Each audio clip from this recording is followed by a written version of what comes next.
Bom, então vou dar abertura aqui nessa mesa, né? É uma felicidade ter aqui o Mário Eduardo da Costa Pereira aqui com a gente e o Christian. E a gente vai falar, a gente vai ter o tema sobre interrogações sobre a técnica psicanalítica.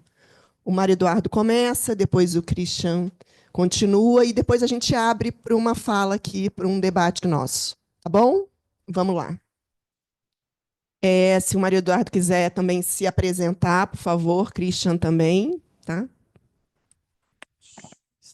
Acho que eu vou falar um pouco do meu querido amigo que torce para o Internacional de Porto Alegre, você acredita? Vermelho, é vermelho na cabeça. Mário, professor da psiquiatria da Unicamp, né? E um orgulho nacional, deu aula na França, né? em Aix-en-Provence, de psicopatologia, né? Teve muitos anos ligado ao projeto, né, da psicopatologia fundamental, foi diretor da revista, né, hoje a revista latino-americana de psicopatologia fundamental. Escreveu vários livros, eu destaco, né, o Pânico e Desamparo, né, que é um relançamento pela escuta, né, certamente o melhor livro que a gente tem em português sobre pânico. O mais recente é Erótica. Não, essa não é a melhor parte do livro. E o livro mais recente é Erótica do Sono, né? Que é muito legal, é muito contemporâneo aí, né? O Mário dirige o setor paulista do corpo freudiano. Isso, né? Então, querido Mário, seja bem-vindo, esteja em casa. Bom, muito obrigado. Em primeiro lugar, bom dia a todas as pessoas aqui presentes. Hoje é Dia das Mulheres. Então, eu queria, de qualquer maneira, saudar as mulheres e dizer que, para mim, enfim, nesse dia especial, uma grande honra, uma grande alegria. É uma grande honra, uma grande alegria estar aqui com vocês, nessa sessão inaugural das atividades aqui do Campo Lacan, não é? Da escola, né? E que vocês, escutando a proposta, me parece que o convite que me foi feito foi muito estimulante, porque eu estou engajado também nesse mesmo tipo de projeto, de como é que a gente faz a psicanálise poder sair de um autoaprisionamento, de poder não morrer de jargão, não morrer de endogamia, né? E não morrer de lugar comum. E quando o Christian me deu a honra desse convite, ele me propôs como título o que faz um psicanalista? O que é o fazer do psicanalista? Eu fiquei muito entusiasmado e, na verdade, eu temo falar demais, porque essa questão toca no centro dos meus interesses atuais e, então, eu vou tentar fazer um esforço de trazer algumas ideias, compartilhar com vocês, de modo que a gente possa estabelecer, de fato, um debate em torno dessa questão fundamental que faz um psicanalista. E, antes de entrar diretamente no tema, eu gostaria só de trazer um pouco como é que essa questão me interpela, né?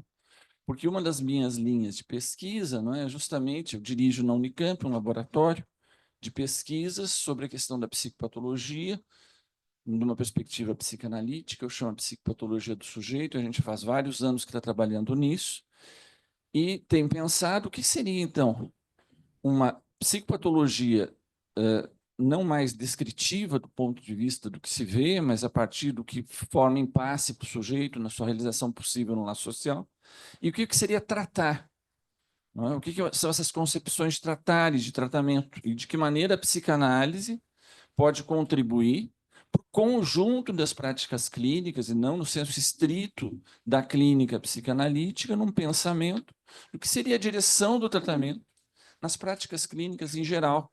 Se a gente toma como problema central de todas as práticas clínicas, não apenas curar doenças ou prevenir sofrimentos clínicos, mas fazer o que Lacan dizia, no seminário sobre angústia, que o papel principal, fundamental, a nossa obrigação ética, enquanto clínicos, é o de melhorar a posição do sujeito.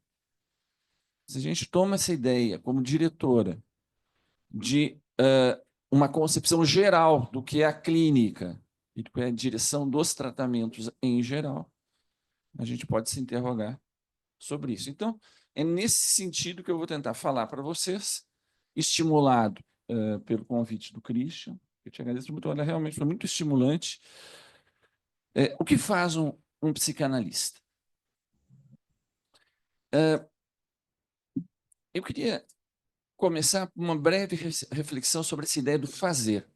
O que é esse fazer?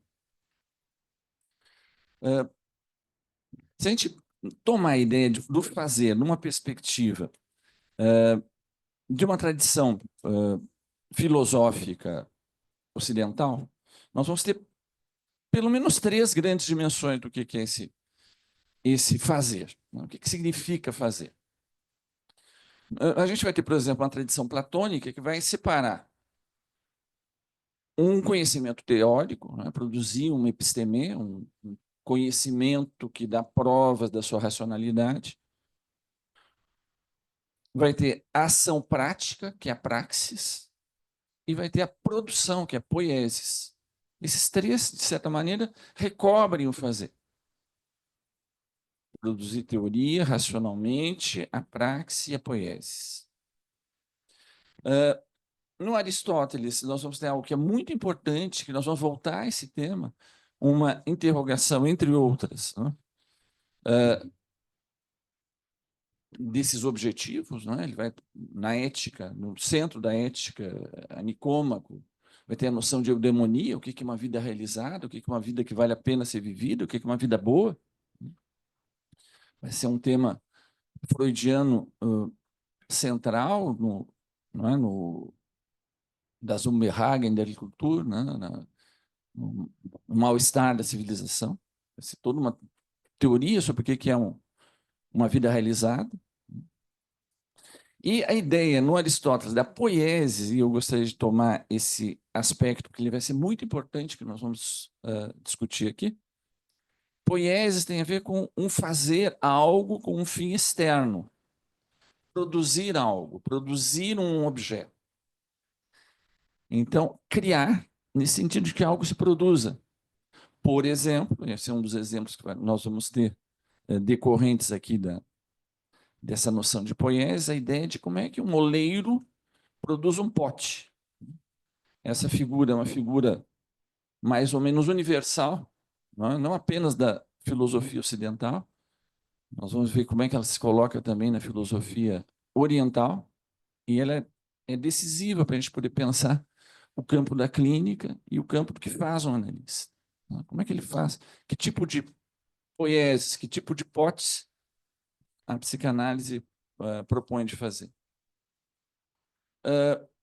No Kant, como vocês sabem bem, né, na crítica da razão prática, ele vai colocar essa ideia do fazer ligada a uma autonomia moral, mas não moral kantiana, não, uma ação seguida pelo dever do imperativo categórico. O que deve ser feito? O que precisa ser feito? Por exemplo, sei lá, quando você tem uma pandemia, você precisa fazer intervenções num plano nacional, na política nacional, né? Por exemplo. Quando a gente toma a questão do fazer no Marx, bom, isso seria um capítulo super extenso, eu vou apenas retomar uma pequena ideia aqui, essa ideia de fazer como trabalho produtivo, e que essa atividade produtiva, ela define a existência humana, mas também no capitalismo, esse próprio fazer pode ser alienado. Você faz algo de uma maneira alienada, ou esse próprio fazer faz parte do processo de alienação. Agora, os 2 autores que gostaria de trazer uma pequena reflexão um pouco mais detalhada no campo de como é que se define o que quer dizer fazer. Vamos pegar primeiro no Heidegger, porque justamente o Heidegger ele vai conceber vai diferenciar essa ideia de um manuseio técnico, essa ideia do Zuhandenheit, né? Tem essa coisa da hand, tem essa coisa da mão, que ela vai ser fundamental na ideia do fazer, né? O que, que a mão faz no fazer, e que vai decorrer esse manuseio técnico do uso de ferramentas, tem toda a questão da técnica que ele vai trabalhar aqui, e a produção objetificante, que transforma seres em meros objetos manipuláveis. Então, isso vai ser uma maneira de fazer. Como é que você produz coisas concretas para o mundo a partir da técnica? Uma outra coisa completamente diferente no Heidegger vai ser essa ação autêntica, que envolve um compromisso e uma expressão existencial do ser. O fazer é uma espécie de uma extensão do próprio ser. A Hannah Arendt, na condição humana, ela vai diferenciar 3 dimensões do fazer que são bastante úteis para a gente pensar o fazer do psicanalista. Ela vai dizer que ela vai separar o labor, né, o trabalho, né, na tradução em inglês, né, esse que é o trabalho que é necessário para a sobrevivência. Como é que a gente produz bens que são necessários para sobreviver? O work, que é a obra, não é? A produção durável, como a arte, como a cultura, aquelas coisas que permanecem. E a action, fazer político, que instaura novos começos e tem um caráter público.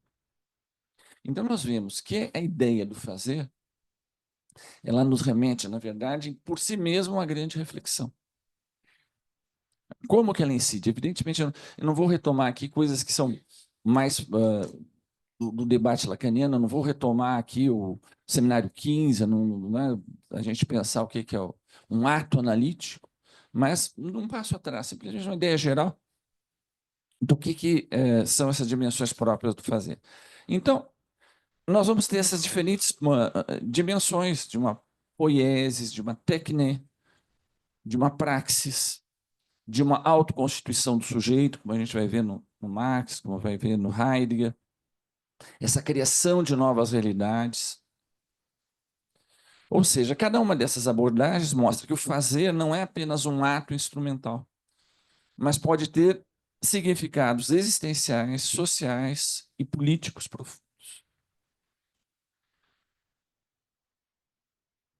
Então, como essa questão se coloca mais diretamente para a gente, né? Enquanto psicanalistas, enquanto prática da psicanálise, enquanto um fazer no campo da psicanálise. Desde o início da sua obra, o Freud se interessa pelo fazer do analista e ele se interroga, em especial, sobre o que faz o tratamento que criou. Qual é a obra do tratamento? Qual é esse fazer? Como que ele opera? O que faz um analista? Essa é uma questão da abertura da psicanálise. E nós vamos ver, desde o início, Freud, que expressar que esse fazer próprio ao tratamento que ele criou, inicialmente esse tratamento catártico, funciona efetivamente, literalmente, como uma operação, em um sentido médico-cirúrgico. Ou seja, transformações realizadas com o corpo, no corpo, com as mãos, em que ele opera cortes, aberturas, desmontagens, modelagens para a criação de vazio, para a criação de espaço virtual e onde as coisas da vida possam vir a ocorrer. É assim, por exemplo, vamos ver as primeiras metáforas que Freud vai utilizar para tentar expressar o que ele faz quando ele propõe esse tratamento catártico. Vou pegar uma passagem arquiconhecida do final dos estudos sobre histeria, em que ele vai tentar explicar o que faz esse tratamento catártico, como é que ele opera. Ele está terminando o livro, ele está discutindo lá com o interlocutor dele, que bom, você está tentando explicar o que está o tratamento novo que você criou, e ele diz assim, então essa pessoa, o interlocutor dele, está falando para o Freud no livro. Você mesmo diz que meu sofrimento provavelmente está relacionado com as minhas condições e ao meu destino. Nisso você não pode mudar nada. Não duvido. Aí ele responde, né? Não, ele diz assim, nisso você não pode mudar nada. De que maneira, então, pretende me ajudar? A isso pude responder, diz Freud. Não duvido que seria mais fácil para o destino do que para mim aliviar o seu sofrimento, sua Leiden. Importante gravar esse termo que ele vai utilizar, o Leiden, esse sofrimento.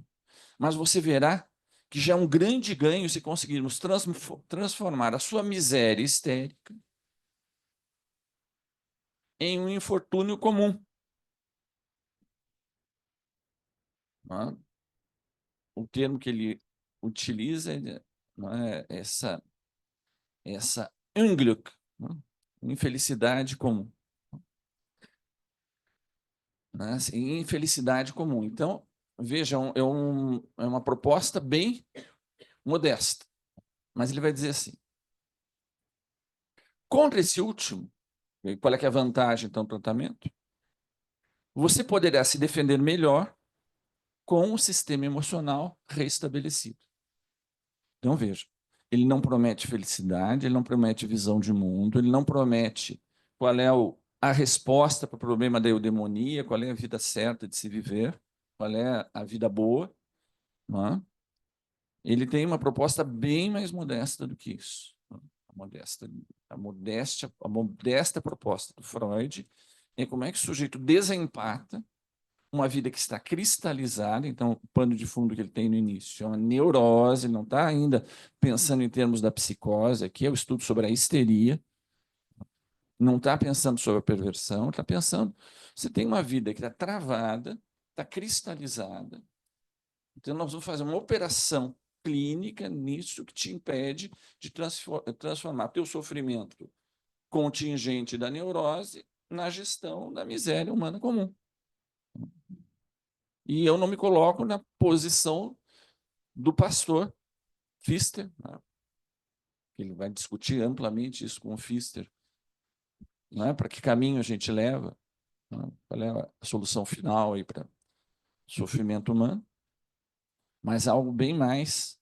Então, esse termo Leiden que eu destaquei para vocês, o sofrimento, ele tem diferentes dimensões. Ele vai falar no Leiden, ele vai ter uma dimensão de sofrimento, não é? Quando se refere a algo do ponto de vista subjetivo, o que produz a dor em alguém. Então, ele vai diferenciar, isso é bem claro no Freud, a diferenciação entre a dor enquanto experiência física, corporal, a Schmerz, e a Leiden. Não?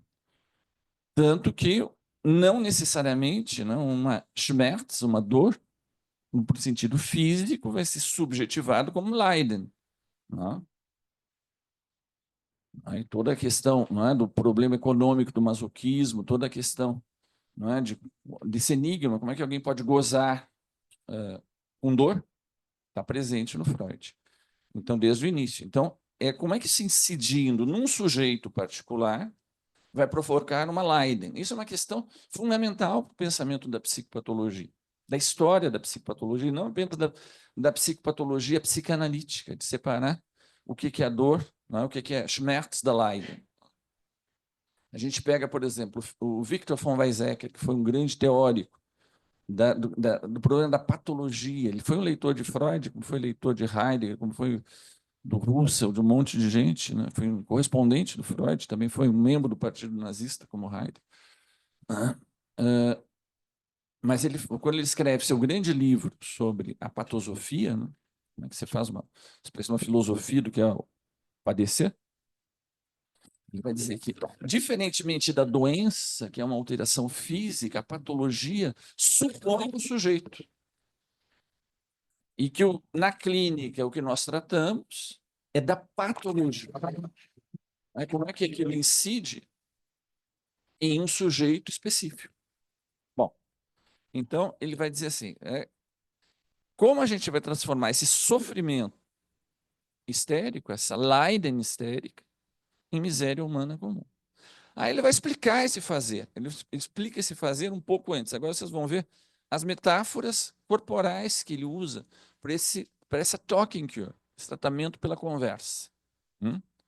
É um tratamento pela conversa, mas que funciona como se fossem mãos. Nós já vamos ver como se fosse mão. Ele diz assim, um ou dois parágrafos antes, ele diz assim: frequentemente comparei para mim mesmo a psicoterapia catártica com intervenções cirúrgicas, cirurgischen Eingriffen. E Eingriffen é interessante porque tem o grife dentro, tem a marca, tem a inscrição. São inscrições, são o pegar, a pegada. A pegada é importante, não vamos falar da pegada. Até se você separar aqui, trouxe uma coisa da pegada aqui. Não consegui botar no texto, mas peguei no caminho. Então, ele fala dessa cirurgia Eingriffen, denominando meus tratamentos de operações psicoterapêuticas. Ele começa por isso, são operações psicoterapêuticas. Traçando analogias com a abertura de uma cavidade cheia de pus. Essa metáfora, não tem nada de poético. Estava cheio de pus, ele está pensando lá no corpo estranho psíquico da neurose histérica, o sujeito está cristalizado em torno do traumático, e como é que com palavras, eu vou usar essas palavras como se fossem mãos. Para fazer o quê? Para fazer um corte.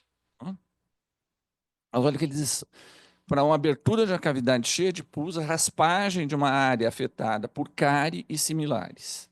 Tal analogia se justifica não tanto pela remoção do elemento patológico, mas sim pelo estabelecimento de melhores condições de cura para o desenrolar do processo. Agora você entende como esse parágrafo está preparando a conclusão dele.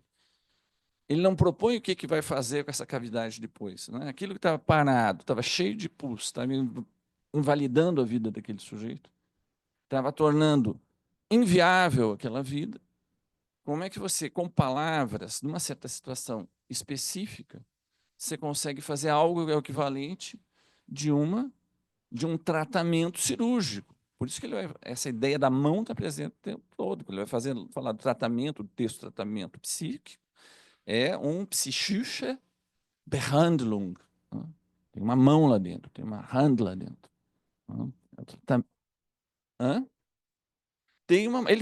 Inclusive, ele fala da mão na testa, um parágrafo antes, ele está falando como é que a gente colocava a mão na testa, depois eu corto. Você lembrou muito bem. Nessa página ele fala da mão na testa, ele volta para a mão na testa. Então, vocês vejam, essa ideia da mão não é uma ideia só freudiana. Essa ideia de uma operação meio brutal que se faz com palavras como se elas fossem mãos, está no Lacan também. Ele começa no primeiro seminário, a primeira aula de todas, nós vamos voltar para ela. Essa aula zen budista do Lacan. Vocês que estão trabalhando o Shen, que certamente passaram por essa aula, vamos falar do Shen. Esse livro aqui eu ganhei de presente da Tati. Esse aqui, numa outra encarnação, ela me deu de presente. Esse aqui é dela, deve ter até uma dedicatória. Então, nessa aula zen budista, esse primeiro seminário, do seminário 1, ele vai falar ao que ele vai comparar o ato analítico. É a arte do desossador de galinha. Na verdade, o Freud é o que corta com o canivete, corta com o bisturi. O Lacan é o que destroça sabiamente, sabe os lugares onde desmantelar a estrutura do frango. Então, e de certa maneira, ele vai levar adiante a sua ideia de tratamento. E aqui nós vamos manter apenas a referência à neurose. Talvez a gente fale alguma coisa da psicose quando a gente tiver tempo aqui, de falar sobre o vaso, sobre a cerâmica, porque supõe que alguma cerâmica tem que ter. E se a cerâmica está muito desfeita, você não faz o vaso onde pode ter um buraco, que você vai fazer uma operação cirúrgica com as palavras dentro de uma certa contingência, né, clínica, técnica e amorosa, que torna viável que o sujeito, ao mesmo tempo, se interpele, se deixa interpelar sobre por que ele está nessa condição de Leiden, se interroga, talvez pela primeira vez na vida, né? Mas o que eu tenho a ver com esse sofrimento que me faz procurar ajuda? Isso vai depender dessa relação com o outro.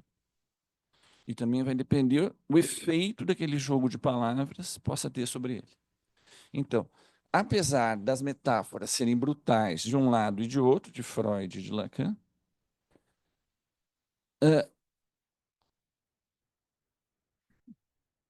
elas são brutais, mas ao mesmo tempo elas são eróticas, elas são amorosas. Eu vou trazer alguns exemplos, eu já nem me lembro onde é que eu coloquei aqui, só um minuto. Aqui.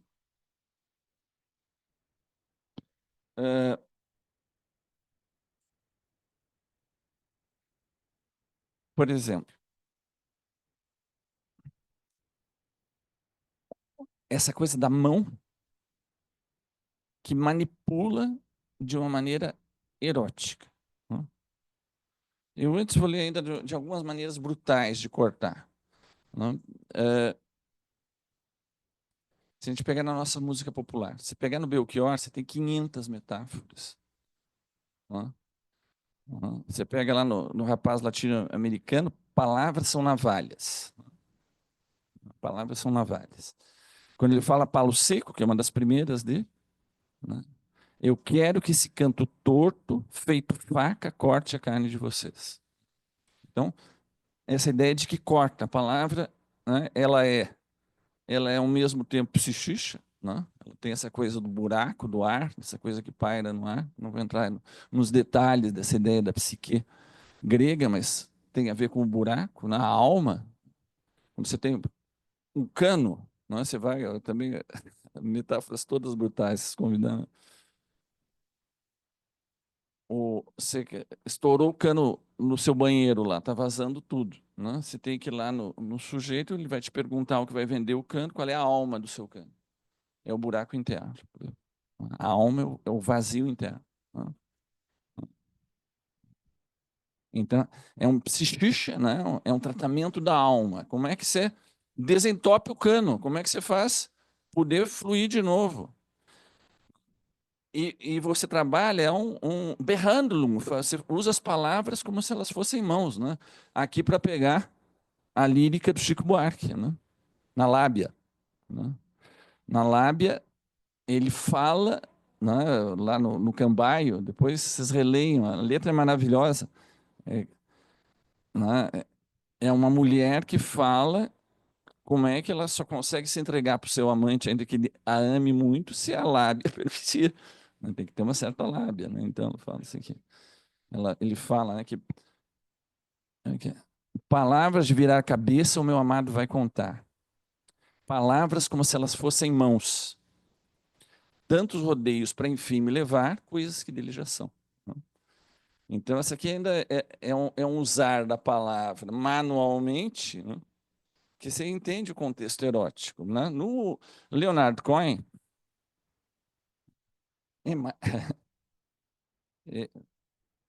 realmente é muito brutal aqui. Né? Os que conhecem, gostam do Leonard Cohen, eu vou ler um verso só, mas é conhecido de todo mundo. Vou ler um trechinho só em inglês, porque tem a Hand lá dentro. Ele fala aqui, né? Quando ele fala no A Thousand Kisses Deep. Vocês conhecem o poema? Né?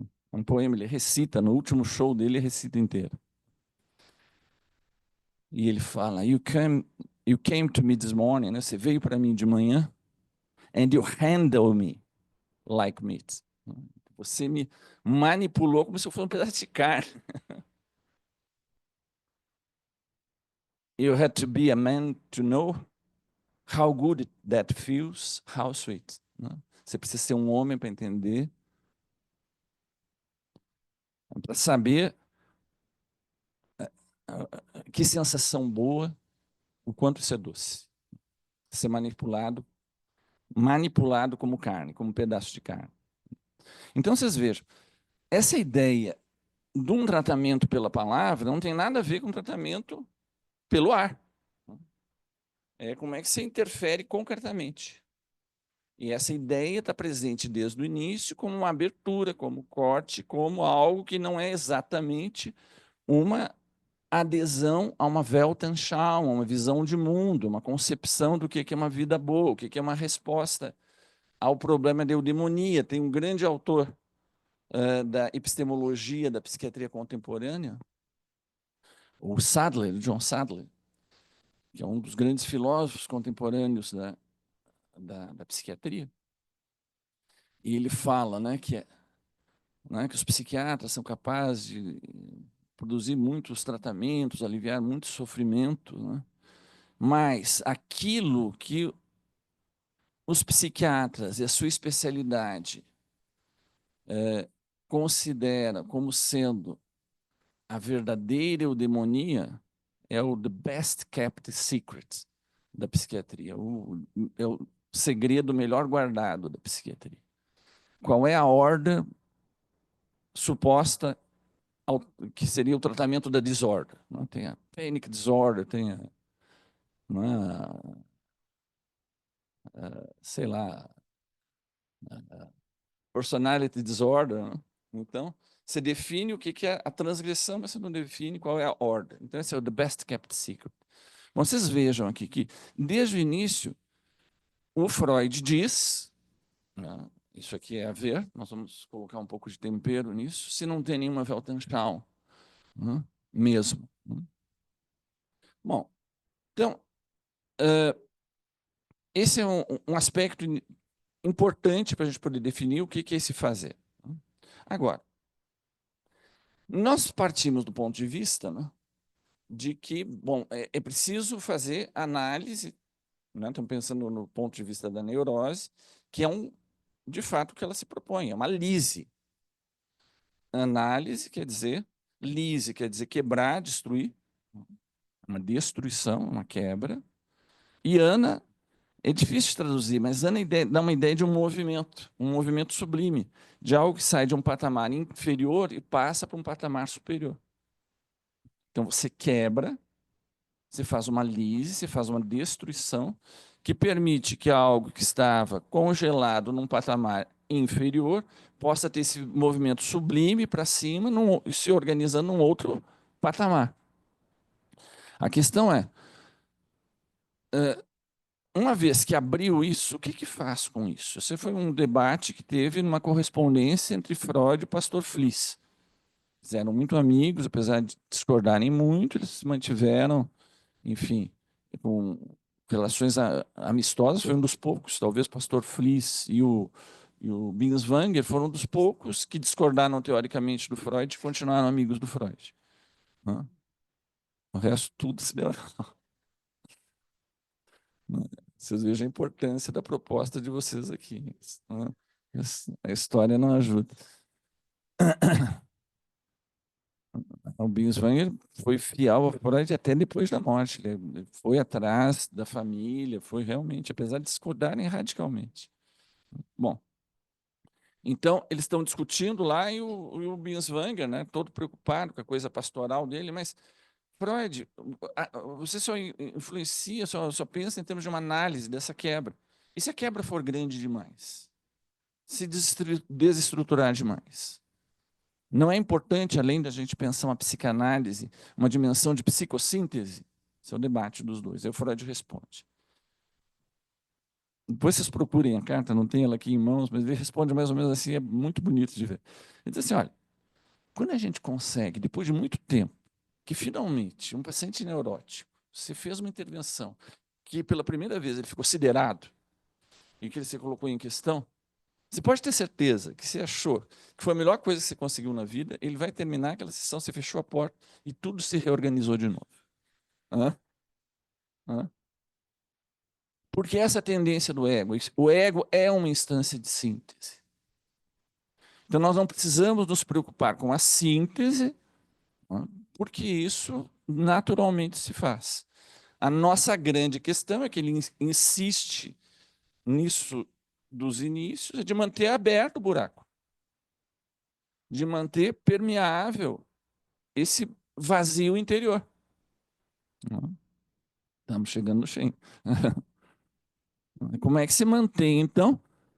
O tratamento tem a ver com manter aberto o buraco.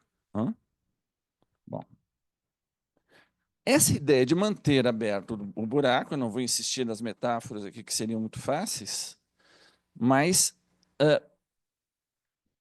vejam, em primeiro lugar, tem, evidentemente,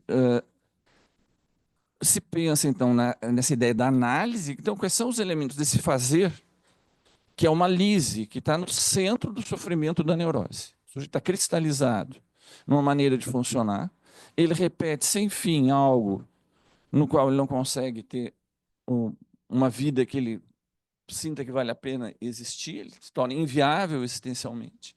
Ele busca ajuda. A intervenção, ela tem que ter esse caráter contundente de destroçador de ossos, mas tem que saber o lugar certo para não fazer uma lambança. Ele tem que saber de que maneira intervir.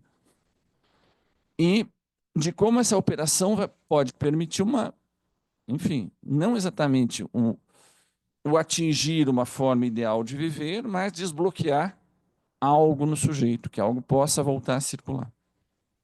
Nessa primeira aula que eu mencionei, essa aula budista, zen budista do Lacan, que vai atravessar todo o pensamento dele, ele começa a estudar a cultura chinesa, confucionismo, depois budismo, a chinesa, o zen budismo japonês, nos anos 40. Então, quando ele chega aqui, ele já conhecia. Ele começa a aula por uma intervenção que já é um exemplo do que ele diz. Ele faz um koan budista. Na verdade, um koan taoísta. Como é que você... Koan é uma noção taoísta de como é que você faz algo da ordem da formação do sujeito.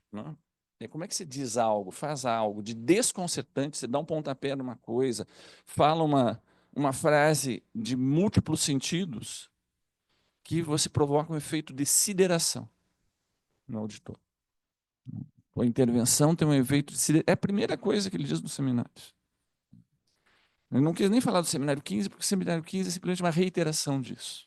Como é que é a estrutura do ato analítico, entre outras coisas, é fundamental na neurose estrutura de Cohen. Como é que se faz uma intervenção que provoque uma sideração? E que a sideração está menos importante a resposta que vai ter, mas vai ser a desorganização que ela vai produzir. E essa desorganização permitiria o quê? Uma nova composição, do qual o analista não é o mestre. Ele não tem a resposta boa para o outro. Então, essa ideia, então, nessa estrutura do ato analítico, no campo da neurose, de que com as palavras, como se elas fossem mãos, numa condição amorosa particular, em que o sujeito está em questão porque ele está sofrendo, em algum momento esse neurótico, ele viu que o preço que ele paga por aquela economia de gozo sai caro demais, não vale a pena, ele fica paralisado com isso, ele precisa se realocar e ele não consegue. Então, a intervenção desse fazer tem a ver com um desfazer. Ora, se a gente pegar no seminário 10, assim, também não é chutando simplesmente pau da barraca. Você tem lá um gráfico da angústia, vocês lembram, nas vizinhas de porta ali, tem inibição, sintoma em angústia, do lado da angústia, o vizinho de porta é a passagem ao ato e o outro é o acting out. Então, ele vai falar claramente, olha, você não faz de qualquer jeito, como destroçador de ossos não quebra em qualquer lugar o frango. Por quê? Porque se isso passa muito da conta, você vai ter como vizinho a passagem ao ato, que ainda o sujeito ainda vai te sacudir pelos ombros para ver se você escuta finalmente. Ele ainda não perdeu a esperança de que o outro possa continuar funcionando como outro. Ou quando ele chuta o pau da barraca, não dá mesmo, eu pulei a janela, acabou. Estou fora. Então, essa ideia do intervalo ótimo de angústia, ele diz que é uma missão do analista, uma função, faz parte do fazer do analista. Ele tem que saber manter, ao mesmo tempo, né, esse fio da navalha, ele tem que ficar sempre suspenso no ar. A qualquer hora pode cair o fio da navalha, essa ideia do tempo lógico tem a ver com isso, na neurose. Então não pode virar um chá das 5, que você vai discutir. Mas, ao mesmo tempo, não pode ser uma coisa desesperadora. Porque o desespero leva o sujeito também. E isso é função do analista, faz parte do fazer do analista, faz parte da arte analítica. Tá ótimo. É a arte de aplicar o bisturi em si mesmo. Castração. Não tem o que fazer.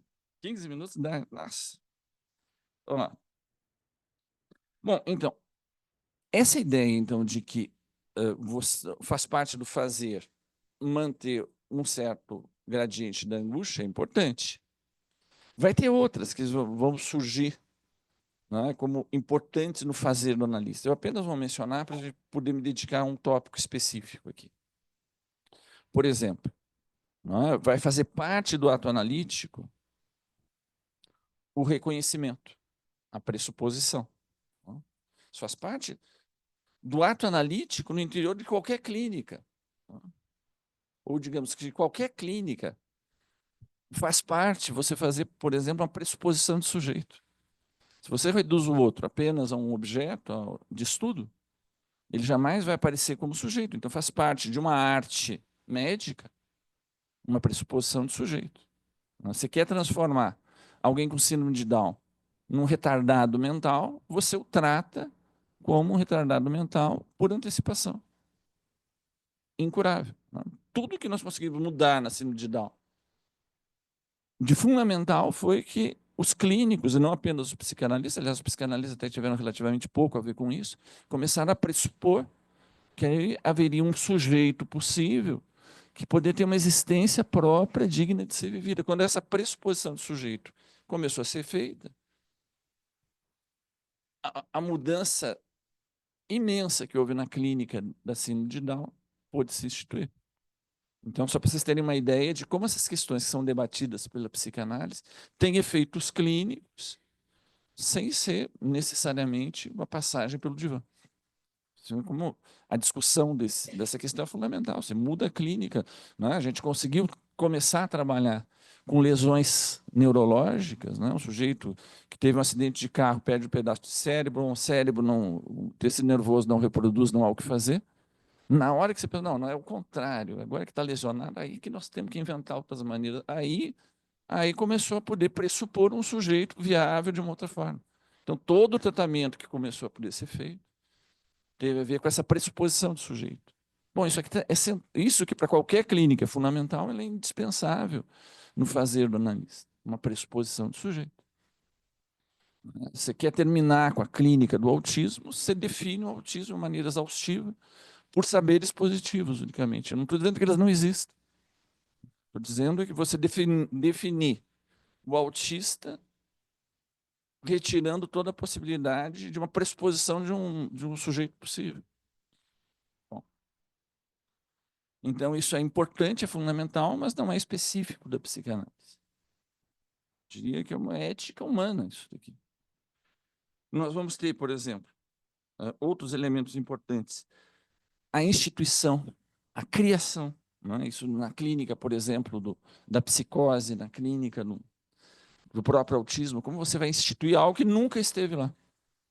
Né? Que você vai tornar possível que algo do vaso e que funcione em rede tenha algum tipo de validação possível.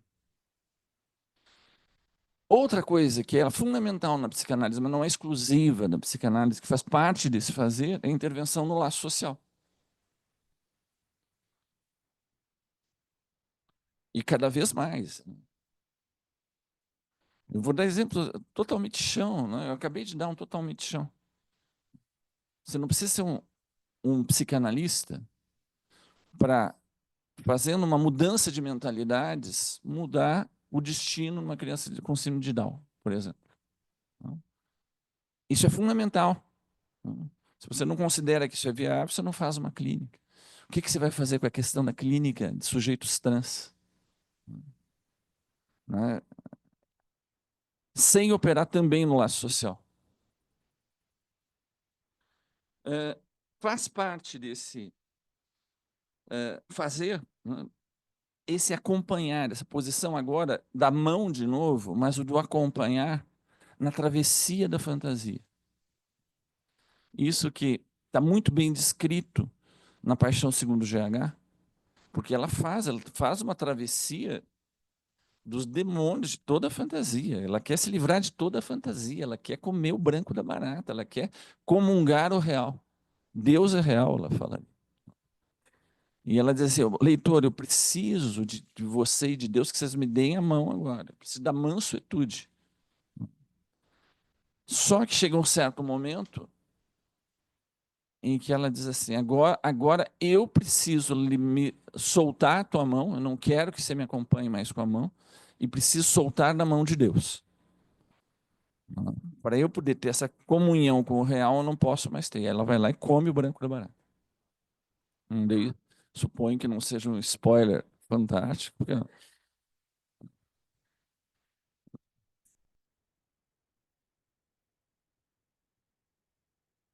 O Romeu e a Julieta morrem no fim, pessoal. Hã? Hã? Hã? Bom,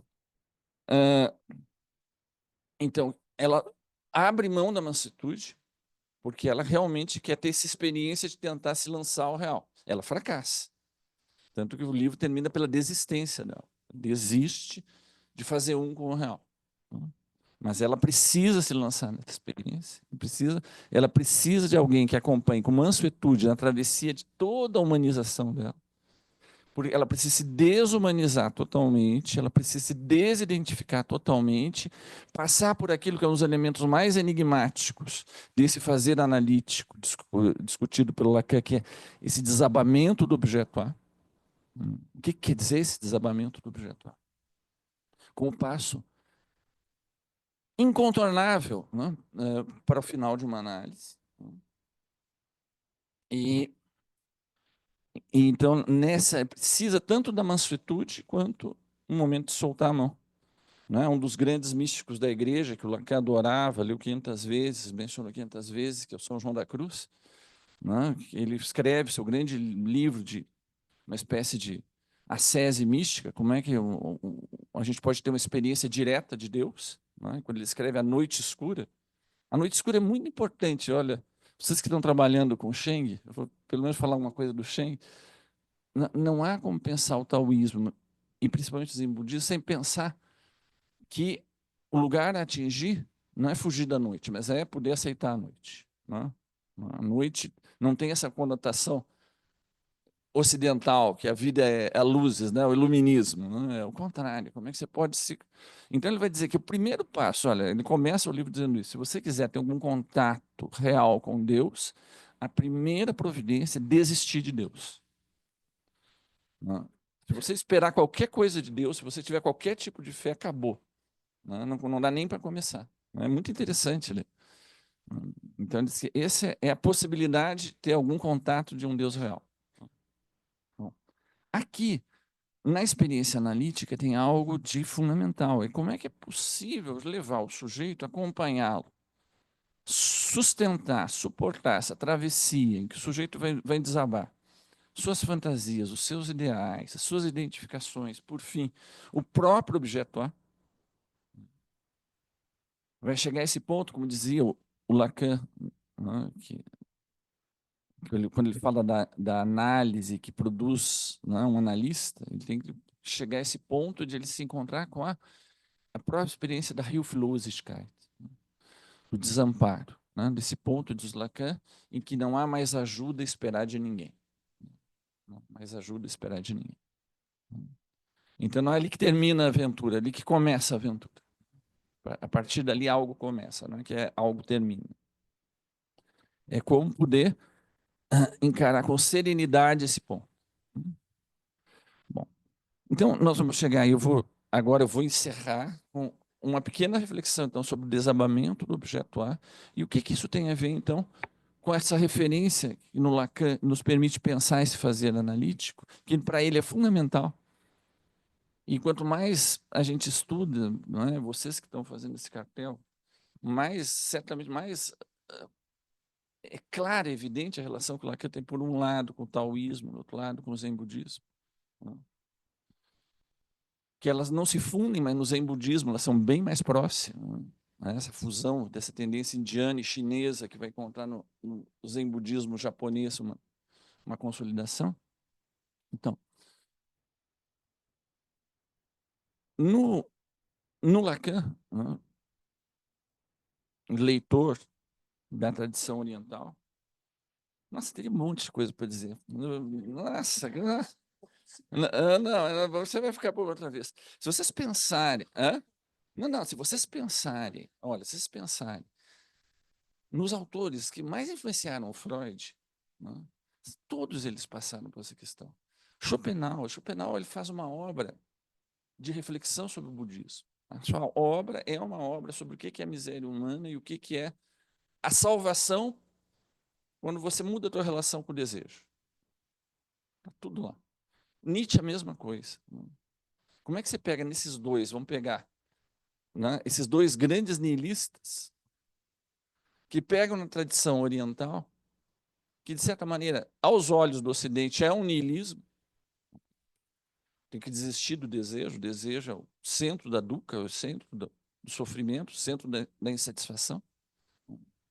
E como é que você muda a tua relação com essa ânsia de que algo vai te levar ao mais gozar? Essa ideia, né, que no Freud vai aparecer como tribo, como pulsão, que algo só acontece com seres de linguagem. Como é que o sujeito, ao mergulhar na linguagem, se lança não apenas no campo do sofrimento positivo, não é só que dói, não é só que ele tem fome, não é só que... É porque ele anseia por algo que ele não tem. E não terá, estruturalmente. Não? Ele anseia pelo impossível, ele dorme ele dorme com a Gilda e acorda com a Rita. Não? Não? Então, sempre infeliz. Não? Não? Ele busca a Gilda, dorme com a Gilda, acorda com a Rita, putz, vai de novo, procura de novo. Não? Essa é o samsara, não é? Essa repetição, o eterno retorno. O eterno retorno tem a ver porque na tradição budista, né, o que vai aparecer como pulsão no Freud vai aparecer como uma sede. Essa ânsia de que aquilo que me falta, em algum lugar eu vou encontrar. E eu me lanço sem fim.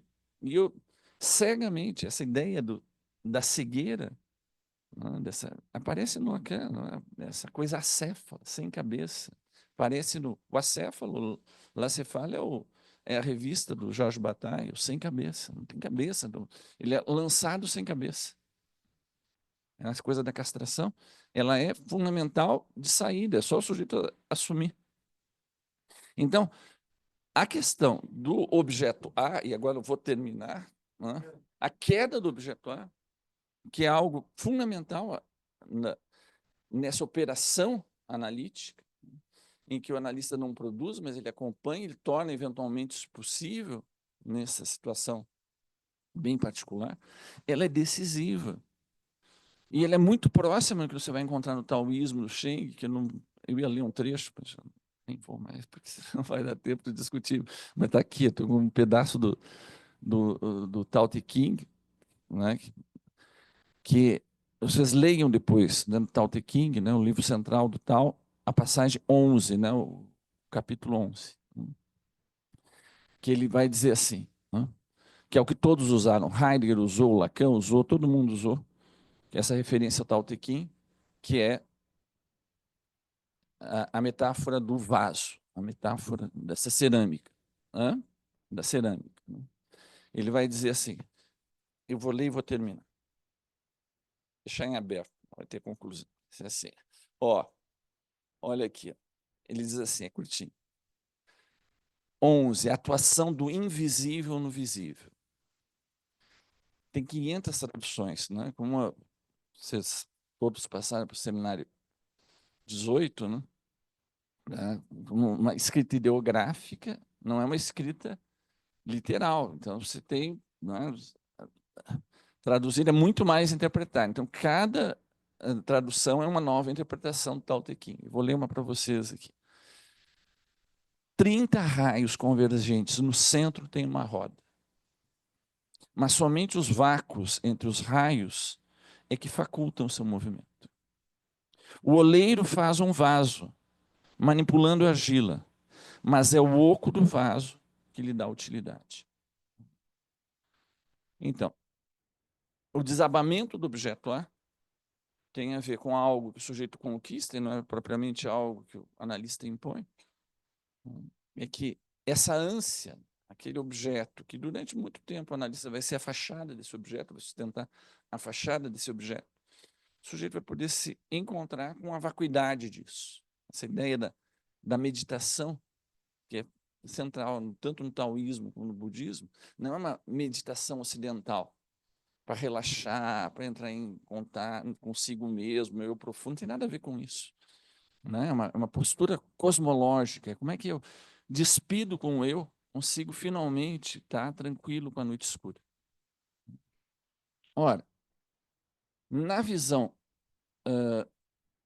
lacaniana e freudiana, esse encontro com esse vazio, ele deve se acompanhar com um novo amor, com uma nova resposta, com um guet savoir super nietzscheano. Precisa, né? Isso é bem ocidental. Né?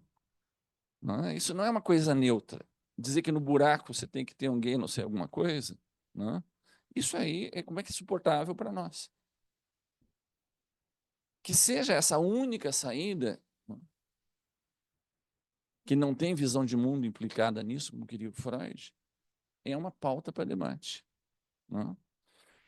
Então, eu vou encerrar com uma citação ocidental. Ocidental, eu não falo mais nada. Do Mrs. Dalloway, todos conhecem essa aqui. Né? A morte, né? Quando ela vai falar da morte. E não tem nada a ver com... Né? Quando o sujeito... Ela simplesmente aceita, sem ter coisa nenhuma, é simplesmente uma serenidade. Né?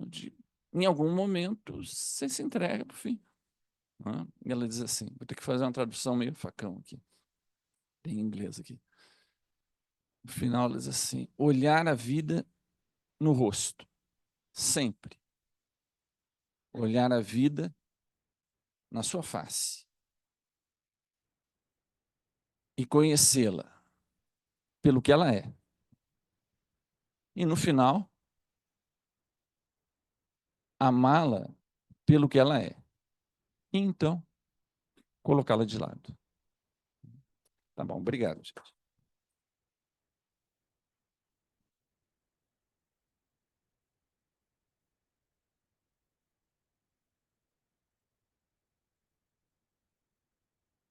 Bem, queria agradecer. Lindo. Agora, agora acho que o Christian pode tomar a palavra para depois a gente abrir para as perguntas. Obrigado, Mário. Sensacional, inspirador. Fazer na verdade, um comentário sobre as coisas que você trouxe. Enquanto vocês vão entabulando aí perguntas, acho que seria legal, né, dentro do espírito aí dessa proposta de que realmente vocês pudessem ter um tempo aí para se colocar, opinar, objetar, enfim, conversar com o Mário, né? Mas eu vou, então, basicamente retomar algumas ideias, né? A começar por essa lembrança que você faz psicoterapia da histeria, no estudo sobre histeria, sobre o destino e as condições. Tá? E que são bom, duas noções que remetem um pouco assim aos desdobramentos da condição existenciária, né, mais fundamental, onde se aplica a noção do vazio, né, que é o desdobramento antropológico, né, as condições, e um desdobramento histórico, que é bom essa noção de destino, se a gente não for pensar assim teologicamente, isso basicamente aponta para a historicidade das nossas formas de sofrer, dos nossos sintomas e, portanto, dos nossos abordagens sobre o tratamento. Tá? É um pouco nessa linha que eu vou te fazer essa pergunta, né? E aqui eu estou pensando numa formulação do Lacan na tese de 32, que é uma formulação muito interessante, porque é uma consideração meio preliminar ao que virá a ser a sua teoria sobre o sujeito. Né? Que bom, você está metido no projeto, né, de reintroduzir o sujeito na psicopatologia. Você deve conhecer essa ideia de que primeiro precisa fazer uma crítica da inflexão ideológica da personalidade. E uma versão crítica do conceito de personalidade remeteria a 3 condições, né? Voltando à ideia da condição. Né? A primeira, a possibilidade de contar a sua autobiografia sem hiatos. Né? Depois vai ver, os hiatos são o essencial. É esses que contam, é lá que vem o sintoma. A segunda é um ponto que você passou brevemente, que é o sujeito ser capaz de unificar sinteticamente as suas representações. Você falou da passagem, né, do Freud, sim, o ego vai recompor, né, bateu a porta, você já tem uma outra unidade, mas há situações onde essa síntese de representações ela não funciona bem. Né? E não só no caso da psicose, né? Onde você tem estados dissociativos, estados traumáticos, onde você tem uma problemática ligada a isso que no atacado funciona, sim, o ego faz a função de síntese, mas nem todo ego. Né? Ou, às vezes, nem todo estado de ego é capaz de produzir essa unidade da experiência. Né? E a terceira condição ali da tese é de que os sujeitos se virem e reconheçam, encontram uma solução para a contradição entre as expectativas ideais sobre quem e o que ele deve ser e as estruturas sociais. Eu uso a expressão estrutura, ou seja, um conflito entre essa estrutura e o que se espera desse sujeito e que nunca se casam. Né? Que Lacan parece dizer faz parte de um conceito crítico de personalidade que a gente não identifique as duas coisas. Ou seja, os seus ideais vão ser sempre dissonantes com as estruturas sociais que permitiram que você tivesse esse conjunto de ideais. Né? Então aí a gente tem um pouco assim, sintoma, inibição e angústia. Uma tríade, e aí vem minha pergunta, né? Quer dizer, sobre esses estados do vazio, como é que eles respondem, né, a variedades históricas e antropológicas, né? Pensando na formulação do Lacan, bom, o declínio da função social da imago paterna acarretará um incremento das neuroses de caráter ou de personalidade. Né? Então, aqui eu queria a tua opinião sobre essa partilha, né, que organizou historicamente o DSM, dividindo as funções. Os psiquiatras ficam com os sintomas avant la lettre, os verdadeiros sintomas, ou os psicólogos, analistas, clínicos ficam com os transtornos de personalidade. Tá? Acho que essa divisão está fazendo água, né? Ela está sendo alterada e basicamente pela incidência de políticas de identidade. Né? Que vão dizer, não, o meu sintoma verdadeiro, aquele brutal, é também a minha identidade. Né? Então nós temos uma montagem aí diferente. Né? Uma montagem no plano, vamos dizer assim, da psicopatologia que tem aí uma compleição própria, né? Queria teu entendimento sobre isso, né? E aí, entrando na tua referência, que eu achei a mais organizativa de todas elas, que é a menção ao Belchior de Palo Seco, né? Que é, bom, no fundo, a musicalização do poema do João Cabral de Melo Neto, né? Onde aparece lá, né, uma enunciação muito importante para quem trabalha com Lacan e gosta do Leturdi como uma espécie de texto sintético sobre o fazer psicanalítico, né? E que tem essa frase, dentro de um texto sintético, mais sintético ainda é que se diga que fica esquecido por trás do que se diz naquilo que se entende. Esse que se diga é a mesma enunciação do Palo Seco. Né? porque aparece lá, né? Que secante. Ele vai ligar isso com duplo canto. Né? Ela interrompeu, então não deu para fazer essa lição, mas que se diga que secante, né? E aí tem as qualidades desse canto, né? Diz lá o João Cabral. Só a lâmina da voz. Segundo lugar, que se cante sem mais nada. Que se cante sem guitarra. Que se cante no silêncio do sol a pino. Que se cante no silêncio do sol a pino no deserto. Que se cante como se rasga uma tela. A ideia aí do rasgo. Que se cante como no silêncio da epiderme gelada. Né? Ou seja, tem essa ideia da extração de um canto, né, que é ao mesmo tempo o silêncio, né, um canto que faz silenciar, né, que faz tem o canto interpretativo que produz mais associação, que produz memória, que é aquele que a gente gosta que aconteça, mas tem esse outro que você menciona quando você fala da interpretação como sideração, né? Ou seja, a sideração ela cala. Ela, depois pode vir o blá blá blá, mas inicialmente o primeiro efeito é de siderium grego, né? Você vê lá o céu gigante e você é pequeno. Você se cala diante da imensidão. Né? Então, esse calar específico me parece da mais alta dignidade. Né? Porque ela não deve ser confundida com eu te calo, tu te calas, ela cala, nós calamos, enfim, cale-se, bom, com os calares, né? Que são esses que vêm com guitarra, que vêm enfim, com as vozes, que são outros silêncios. Né?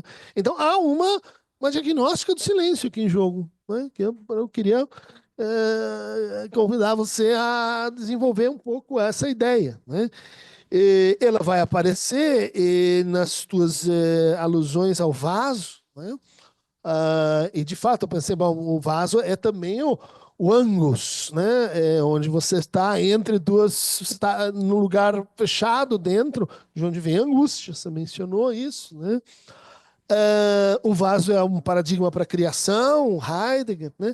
Mas eu fiquei pensando na condição antropológica ou diagnóstica de que acontece quando o vaso se quebra, né? Muitas pessoas vêm teorizando assim, a emergência das subjetividades traumáticas e de linhagens traumáticas cada vez mais presentes na clínica, e aí que você tem o kintsugi da psicanálise, ou seja, a gente repara com uma massa feita de ouro, de tal maneira que o vaso consertado ele é muito mais precioso, único, do que o vaso antes dele se quebrar. A gente quebra o vaso do sujeito, a gente espera que isso aconteça. E eu te faço essa pergunta porque eu achei muito adequada a tua associação com a Paixão Segundo GH, e o que a gente poderia chamar, assim, entre os lacanianos, de uma espécie de paixão pelo real. Vamos levar todo mundo para o real. O real é bom. O real é a clínica do real. O real, se você levar para o real, é o que você falou. Vamos comer branco da barata, vai quebrar o vaso. Esse é o real. Né? Eu sei que você não está se referindo a isso, mas tem uma certa ambiguidade. Né? Quer dizer, o real orienta o que a gente faz, mas como é que é essa? Pega na mão do paciente, behandlung, né? Faz um trato com ele, faz vamos juntos e vamos quebrar esse vaso juntos. E como é que você articularia essa ambiguidade, né? Que está no conceito de real e está nas aplicações clínicas, né, desse conceito. Então, bom, é isso aí, é isso aí. É mais para você desenvolver mais aí o que você já falou.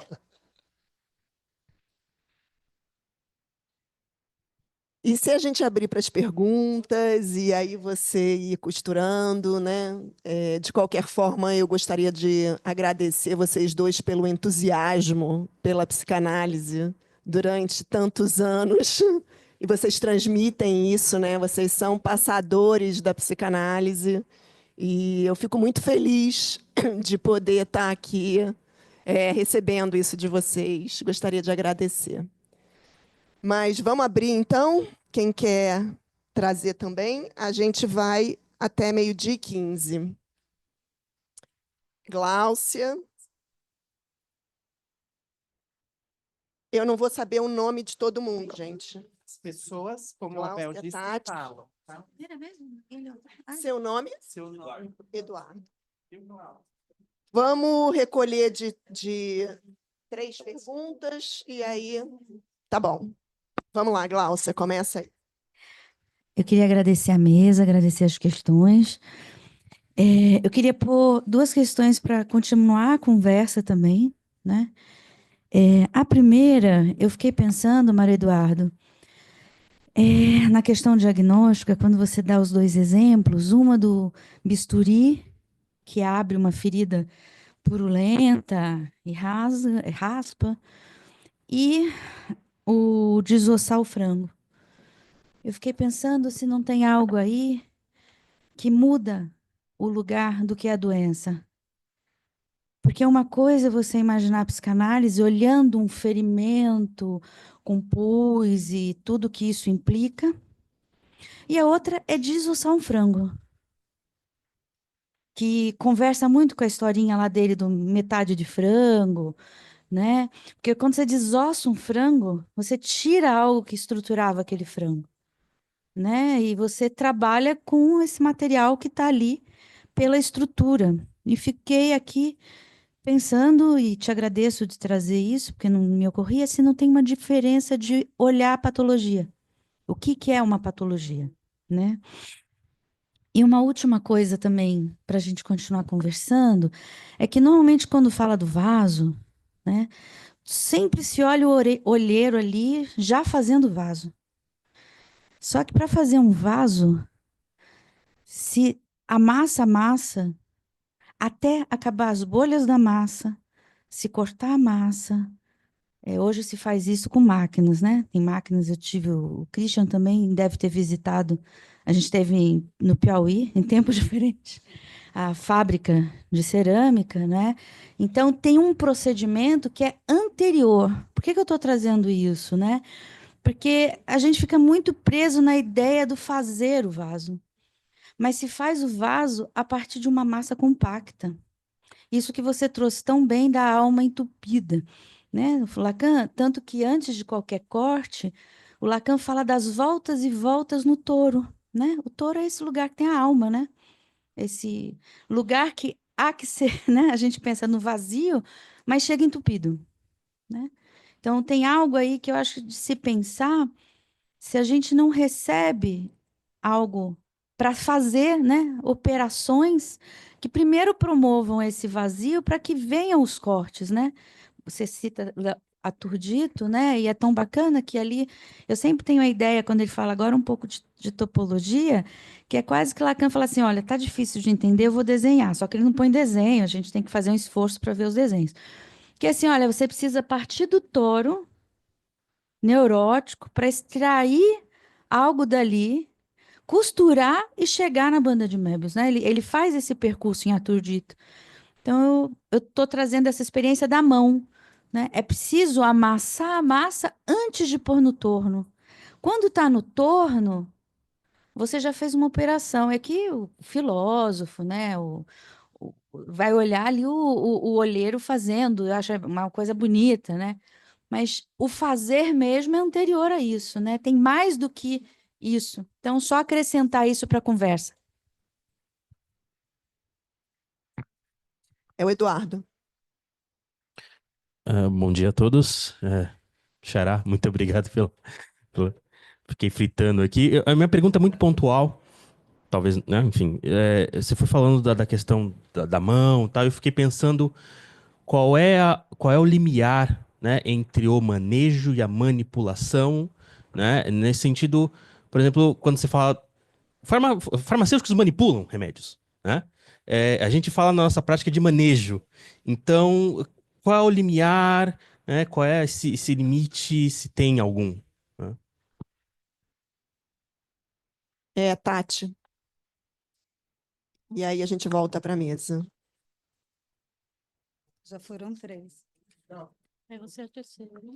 Não, por isso não. Obrigada, Mário. Para mim é uma alegria imensa, né? Mário e Christian, meus ex-orientadores. Então, estou muito feliz de tê-los, Cris, aqui sempre, mas agora, com essa tua fala, Mário, te agradeço muito. Bom, fiquei pensando aqui sobre essa questão do fazer. E não sei nem se é uma questão, mas assim, é um compartilhamento com você, que eu queria que você falasse mais por isso. Então, a minha colocação, ela toca nesse tema do fazer, do savoir-faire e do savoir-y-faire, né? Será que, e percorrendo um pouco o texto do Lacan, o que a gente vai escutar, e esse interesse dele pelo Oriente, toca principalmente na arte do traço, né? Que é o fazer com a mão, com o braço, com o corpo, né? Então, é um gesto. E, ao mesmo tempo, ele também faz uma referência ao arado do camponês, né? Que é esse rasgamento da terra, o rasgamento produzido na terra. E aí eu te perguntaria, Mário, se isso talvez não teria que ver, também rebobinando, assim, né? Saindo do Oriente para o Ocidente de novo, com o que o Freud vai fazer referência ao Da Vinci, aquilo que o Da Vinci fala da arte de porre e levare, portanto, da escultura, daquilo que se retira, né? Então, no savoir-faire, estaríamos tocando e pensando nisso que se retira, nesse aramento e nesse traço e nessa técnica ou nessa arte da escultura. Bom, enfim, algumas questões aí para te escutar mais.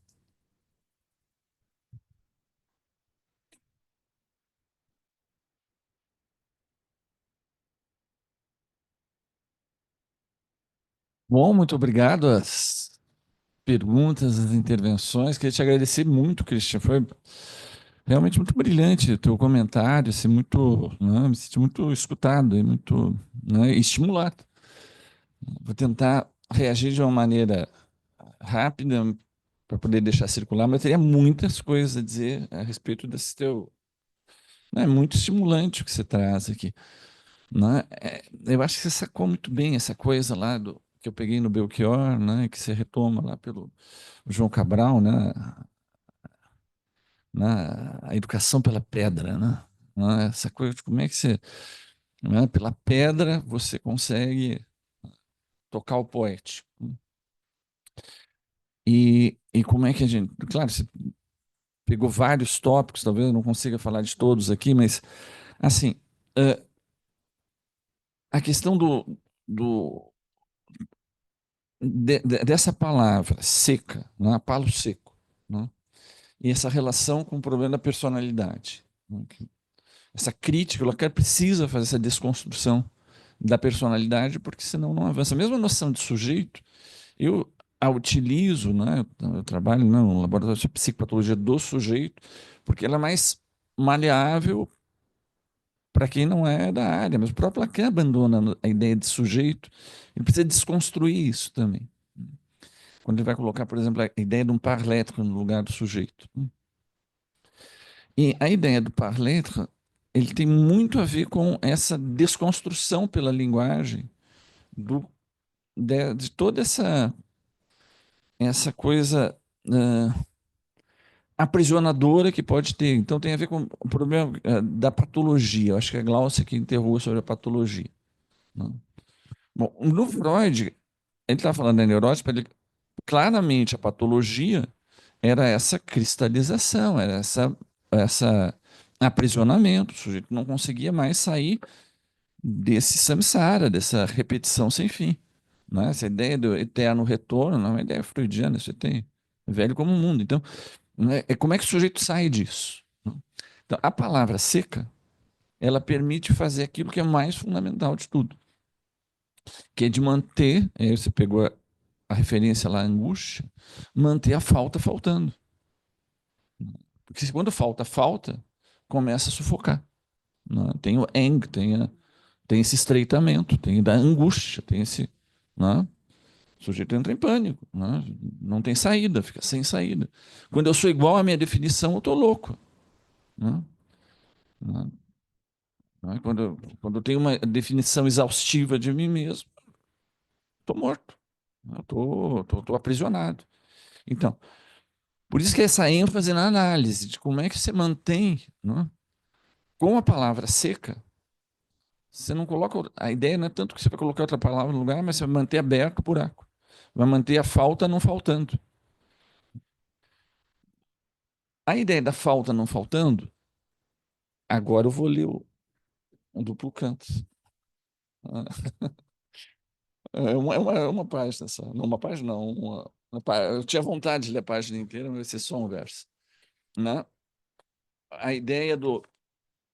Ele usa, né, essa noção bem do I Ching, né, do Yin e do Yang, né, essas dimensões complementares que tem um buraco no meio. Elas só funcionam porque tem um buraco no meio. Né? Tem um intervalo. Então, se não tem, elas não se interpenetram. Precisa ter o buraco.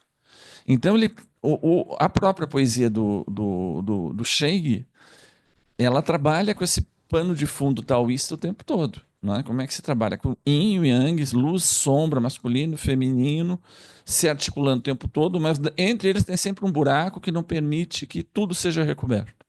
Então, vou ler só algumas linhas, né, para vocês verem a ideia, por exemplo, que do taoísmo lido à chinesa, o budismo lido à chinesa pelo taoísmo, olha aqui como é que parece. Aqui a sede, coisa bem budista, aqui a sede, aqui a fome, aqui a mobilidade, aqui repouso. Na ponta do cimo, o dia terrestre.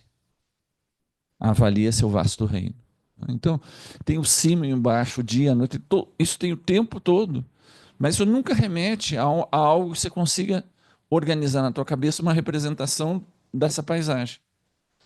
A poesia é isso. Né? É ao mesmo tempo se manter. Não é nada, justamente. Criar quer dizer que nós não estamos no nada. Essa é a grande diferença entre o vazio e o nada. Né? A metáfora do oleiro, né, ela permite separar o que é o vazio e o que é o nada. Não é um niilismo no sentido do nada. Né? É algo que permite um vazio. O vazio é mais tolerável para nós ocidentais. Né? É um nada que a gente não suporta o nada. Né? Mas o vazio a gente consegue tolerar. Ora, aí, então, o Cristiano, nessa ideia de que, no fundo, o que a gente sustenta é a possibilidade de fazer produzir esse buraco, isso é o elemento fundamental da própria clínica. Então, aqui, ó, o verso lá do Leonard Cohen, que eu até trouxe para vocês, mas perdi, então não vou poder ler, é que there's a crack in everything. Né? Tem uma rachadura em todas as coisas. Né? Mas é por ali que a luz pode entrar. Né? Essa é a ideia dele. Se não tem a rachadura, não entra luz em lugar nenhum.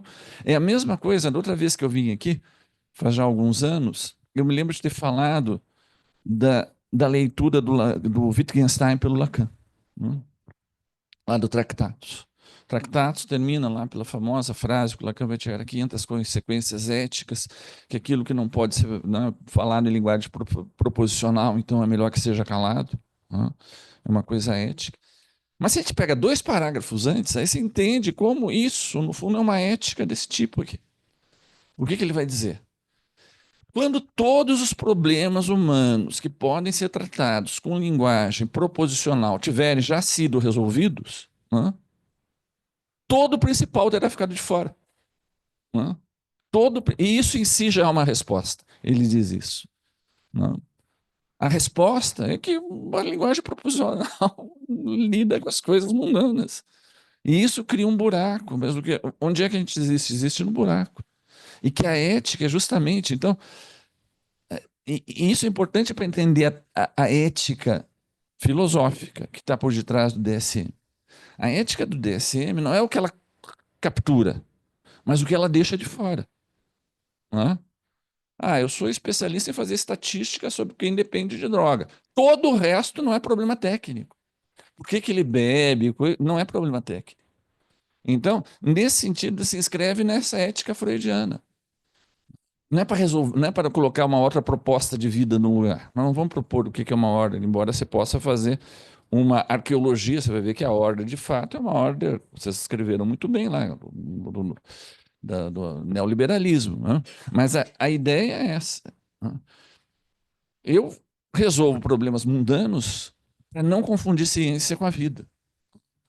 Se o sujeito tem muito risco de fazer um negócio que a gente acha que é muito ruim, que é dar um tiro na cabeça e jogar, como é que a gente impede isso? Não é? Que meios técnicos a gente pode fazer para o sujeito, numa crise psicótica, não arrancar o olho, olha, porque teu olho esquerdo te escandaliza, então joga. Bom, a gente acha que, em geral, o bom senso diz que é melhor não resolver por aí. Não é? Então, como é que a gente segura? Agora, todo o resto já não é mais problema técnico. Não é? Se a gente não entende essa lógica, né, a gente discute problemas, digamos, de fato, mundanos, né? Mas não discute os problemas, digamos, epistemológicos e éticos de fundo. Né? Eu digo, não, e vocês que são especialistas em tudo? Não tem um assunto no mundo que você não... Eu sei lá fazer estatística do sujeito que bebe. Né? Porque aí a gente pode politicamente interferir lá. Né? Bom, então, isso que é importante, né? Porque numa e noutra ideia é o que fica de fora da linguagem, é o que fica de fora do vaso. Como é que a gente sustenta o crack? Como é que a gente sustenta a rachadura? Bom, aí a ideia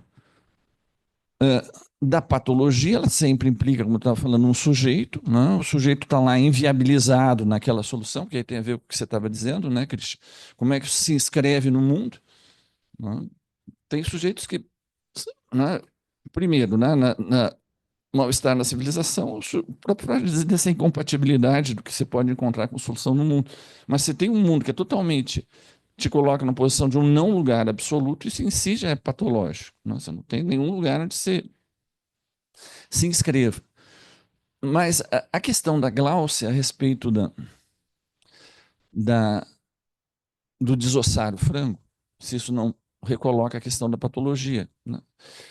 Ela de fato recoloca, né? Você pega muito bem essa ideia. Então, se a gente pega o vaso só pelo fazer, mas esquece da massa, né? Algo de fundamental ficou de fora. Né? Tem uma matéria humana lá, tem uma matéria. Né? Agora, a ideia da alma do toro entupida, né? Né? Justamente para tratar a questão da alma lá nessas repetições lá da demanda, né? Esse circuito da demanda vai formar os buracos lá. Veja, o problema do vaso de cerâmica aí, tem um autor, um inglês, que trabalha sobre epistemologia das metáforas, né, que é o Lee Wontin. E ele fala assim, que o preço da metáfora é eterna vigilância. Né? Você não pode ir demais na metáfora. Você tem que saber qual é a amplitude de validade dela. Até onde a metáfora nos ajuda e quando é que ela trava. Né? Eu me lembro de ter participado lá, quando fui fazer meu doutorado em Paris, lá numa conferência que a FEDIDA organizou com Varela, com Francisco Varela. E ele falando justamente disso. Né? Ele um pesquisador de biologia, né? Ele dizendo, um dos problemas da pesquisa em imunologia que ele estava trabalhando é que durante muitas décadas os cientistas trabalhavam com a metáfora bélica. Né? Um país que é atacado pelo outro, ele precisa se defender, como é que ele contra-ataca, como é que se defende. Metáforas bélicas organizando todo o pensamento. Mas tinha enormes problemas que não eram sequer pensados porque eles não estavam nessa metáfora. Por exemplo, aí por isso que eles se interessaram pela psicanálise, uma psicanálise americana, né? Como é que, o que é eu, o que é não eu? Como é que eu me identifico? Como é que isso aqui eu sei que sou eu mesmo, isso aqui já não é mais eu? Né? Quando você muda a metáfora, não é mais eu contra o mundo, mas o que é eu, o que é não eu, como é que o eu está no não eu, você muda a maneira de pesquisar, de propor o experimento. Aqui é a mesma coisa. Não? O Lacan ele falava que a topologia não era propriamente uma metáfora, não? Era a própria coisa. Não? Bom, também é discutir. Não? E um dos problemas aparece dos que você traz, na questão do dentro e fora da, do vaso. Não? Pô, mas é dentro e fora, mas não tem matéria. Não? Você pega, por exemplo, essa coisa dessa realização. Por exemplo, você pega a ideia de nirvana. A gente está falando lá dessas coisas orientais. O nirvana não é um lugar, não tem nada a ver com. Ele não cabe numa topologia do nirvana. Não é? É um outro estado, é outra maneira de funcionar. Se funciona de um jeito, passa a funcionar de outro jeito. Então, não funciona mais, tem limites, né, até onde você pode ir com isso. Né? Você pega lá na obra clara do Milner, ele discute justamente isso. Até onde que você pode ir com esse segundo classicismo? Como que o Lacan, no final da vida, ele precisou retornar a essa tragicidade da enunciação, é o risco do que a gente fala. Né? A gente não tem como ter um instrumento que nos poupe o risco de dizer uma merda. Né? Por exemplo, o que a gente vai fazer com a matéria? Né? A matéria volta. Né? Então, ela nos ajuda a pensar, nos ajuda a transpor problemas, conceber problemas. Né? Mas é como na Mrs. Dalloway, tem um momento que você olha de frente, você aceita pelo que ela é, e um momento se larga de lado e segue a vida. Ou segue para a morte, ou segue para... Né? Então, tem questões que talvez elas fiquem de fora por causa disso. E aí, Xará, pô, você me fez uma pergunta braba aqui, né? Qual é a diferença entre manejo e manipulação? Não é? Eu não vou retomar com vocês todo o debate sobre a ética da psicanálise, mas vou trazer uma coisa mais chão aqui. Né? Muitas vezes a gente faz algo que a gente se dá conta só depois. Né? A gente vai ver os efeitos depois. Você pode ir lá, inspirado, né, pela maior ética possível, e se aquilo se revela, às vezes, trágico. Né? Então, eu diria que não é algo que você consiga definir a priori o tempo todo. É clínica, não é? É uma coisa viva, não é algo que está lá, não é definido nas estrelas lá de, uma, de um ideal, de uma ética psicanalítica. É claro que você precisa ter esses nortes, mas você está... Aí voltamos para o oleiro. O oleiro põe a mão no barro. Não tem como não pôr a mão no barro. E aí você vai corrigindo da medida humana do possível. E, Tati, então, aí a questão da arte do traço, do gesto, né, do arado que se traz, eu acho que isso é muito importante, porque tem essa coisa corporal o tempo todo. Né? Tem algo da presença dos corpos, tem algo da erótica dos corpos, das marcas que ficam. Se fala do arado, que ele deixa essas marcas, deixa essas grifas. A gente estava falando justamente dessa grife. Tem a ver como no inglês, né, tem a marca da unha, né, unhada que fica lá. Né? Então, esse savoir-faire tem a ver com a resposta que eu trouxe lá para o meu xará. Savoir-faire é isso, é de como é que você se lança de fato. Né? Como dizia o São João da Cruz, né? Sem nenhuma outra orientação, exceto a luz que no coração ardia, como é que ele se lança para a noite escura? Você desiste de Deus, a sua única orientação é a luz que no coração ardia. E você se vira com isso. Então, me parece que aqui a gente encontra algo que está do lado dessa. Como é que cada um se vira com essas marcas? Né? Como é que ele pode fazer obra com isso? Como é que a sustentação do trabalho analítico tem a ver com a possibilidade de fazer obra? Com as marcas que ficaram. Né? E, ao mesmo tempo, como isso não é algo estático, é algo que é vivo. Né? Você não... A questão do fim da análise. O fim da análise tem a ver com o teu comentário também, né? O fim da análise nesse mundo hoje, né? Nas coisas como elas são. Pode ser que essa solução que eu encontrei, semana que vem já não dá mais jeito nenhum. Né? Então, é vivo, é dinâmico. Então, a gente não tem como... A história é um carro alegre, cheio de um povo contente. Bom, temos mais uma rodada. Vamos fazer mais uma rodada e a gente vai ter que encerrar. É uma pena, mas a gente vai ter o dia inteiro para falar, então vamos lá. É a Lu, a Sandra e depois a Vivi. Eu vou tentar. Eu agradeço aí a sua fala, Mário. Na verdade, eu estou com a cabeça bastante quente, que eu pensei em muitas coisas, e justamente me tocou, né, quando começa com o que faz um analista, porque me levou diretamente para a televisão, o que devo eu fazer, né? Fiquei às voltas com essas leituras aí, e acho que você deve conhecer a resposta que ele dá, né? Aquilo que faço, né? O que devo eu fazer, aquilo que faço. Assim, acho que é mais um comentário, embora porque você falou, eu não vou entrar na discussão ética da psicanálise, mas ao mesmo tempo a gente não conseguiu sair dela, né? Em que pese essa questão do manejo, da manipulação. Aliás, para voltar aos estudos sobre histeria, o tanto que o Freud, a gente vai ler já na segunda-feira, né? Eu começo o módulo de casos clínicos, né? E um momento onde ele diz, eu disse alguma coisa, assim, mas veementemente, assim, eu ordenei. Então, acho que não é nem não é uma sugestão, é mesmo quase uma ordenação, né? E isso funcionava. Duvido que hoje a gente chegue nisso, mas, de qualquer maneira, é muito difícil, para voltar ao fazer analítico, sustentar essa coisa do. Você não sabe onde isso vai dar, do risco que é isso. Porque quando a coisa fica ruim, ela não fica pouco ruim, ela fica muito ruim. Né? Então, a gente, eu quero dizer assim, na verdade, estou querendo dizer várias coisas, né? A gente às vezes localiza, estou pensando quando você disse também, né? Quando eu sou igual à minha definição, eu fico louco, né?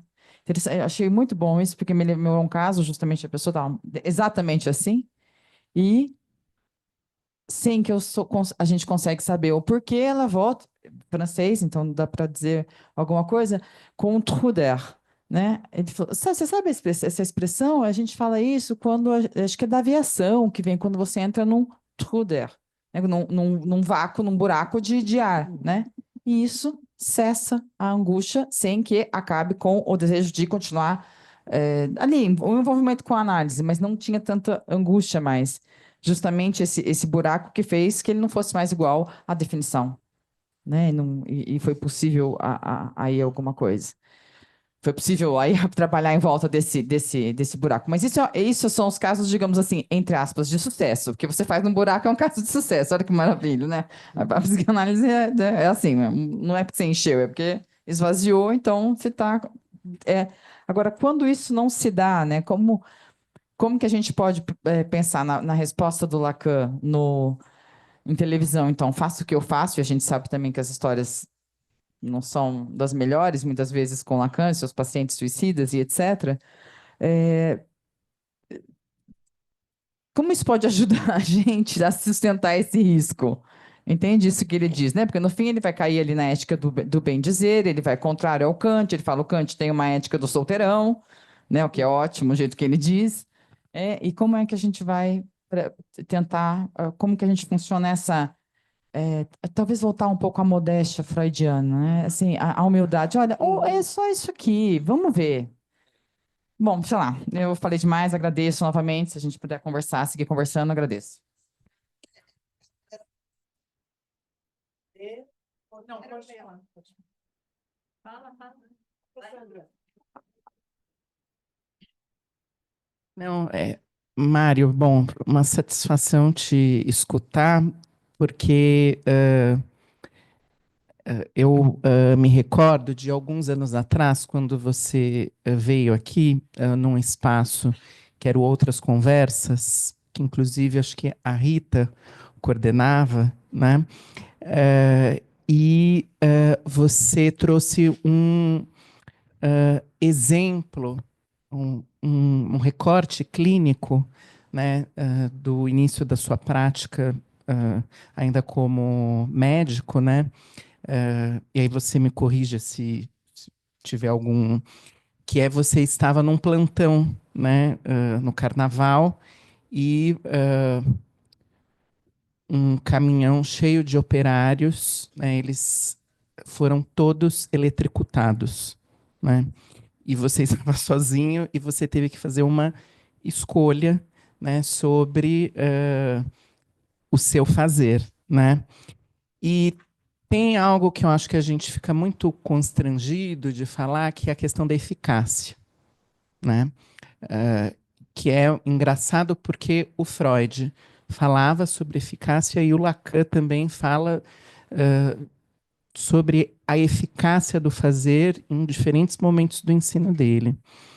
E a pergunta que você trouxe diante dessa situação não era nos termos de que, bom, a vida de quem eu posso salvar, mas de que maneira que, na sua escolha, o sujeito poderia se beneficiar do seu fazer.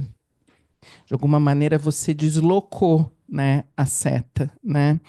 Será que a eficácia, né, de uma análise não reside, do fazer analítico não reside exatamente, não propriamente no nosso fazer, mas algo que convoca o sujeito no sentido de que maneira que ele pode se beneficiar desse fazer, né? Obrigado. Hoy, un placer. Un placer te ver, Mario, y a Cristian con esa lectura tan precisa. Simples. A ver si posso dizer o que escutei esta manhã. O que faz um analista? Um analisante, em primeira instância. Depois veremos. Depois veremos até onde vai. Porque o touro não está feito. As demandas en este mundo actual se tratan de muitas maneiras. De fazer da demanda fundamental, seminario de C9, un toro, para que se extraia a demanda fundamental, eso facer un analizante. Sí, no. Por eso que, pelo menos así entiendo a metáfora, que no es metáfora o toro. Porque hay que hacerlo. Hay que hacer o toro. Hay que reducir la banda de Möbius y hay que destacar capnianamente a queda do objeto A. Então, um analista, dito muito simplesmente, se hoje escute bem, faz um analisante. Sim? Se consegue isso, está valendo. Até onde vai, veremos. Né? Digo porque em nossa prática e a de hoje, quando nos cansamos, quais são os pacientes, não analisantes, que nos cansam? Quando você vê que, apesar de todos os esforços, você não faz um analisante. E aqui não estou falando de estruturas clínicas, Não estou falando de estruturas clínicas, porque considero que há análises também na psicose, certo? Eu me lembro muito bem, me lembro com emoção até agora, quando estive em Campinas a seu convite, e um colega que não vou poder dizer quem era, falou de um análise com uma esquizofrênica. Ele estava na minha mesa, se lembra? É impressionante o trabalho. Aí se faz um analisante, um caso extremo. E um analisante tem uma relação, a palavra, ao materialmente, materialité, muito particular. Os psicóticos que nos digam. Né? Obrigada. Bom, vou ser bem rápida. Quero agradecer a CSD, achei a abertura linda. Bem-vindo, Mário, a esse nosso espaço. A primeira vez que eu te encontro aqui, mas a gente já se conhece de outros carnavais. Em 2020, mais ou menos, me veio um texto. Um texto que eu resolvi publicar como resposta à pergunta de um meu grande amigo, Stanislau Alves Filho, que é um meu melhor provocador, um dos meus melhores provocadores. A pergunta que ele dizia é: o que é ser lacaniana? Eu escrevo com o último A barrado. E isso virou um livro, que foi publicado em 2023, organizado por mim, pelo Stanislau, pela Marina Graminha, não sei se ela ainda está aí. Tem exemplar na biblioteca, e eu vou na esteira da Ásia Oriental me orientar por isso e contar para vocês ler esse texto agora. Ele é muito curto. Aí cai. O que faz um analista? Um analisante faz um analista.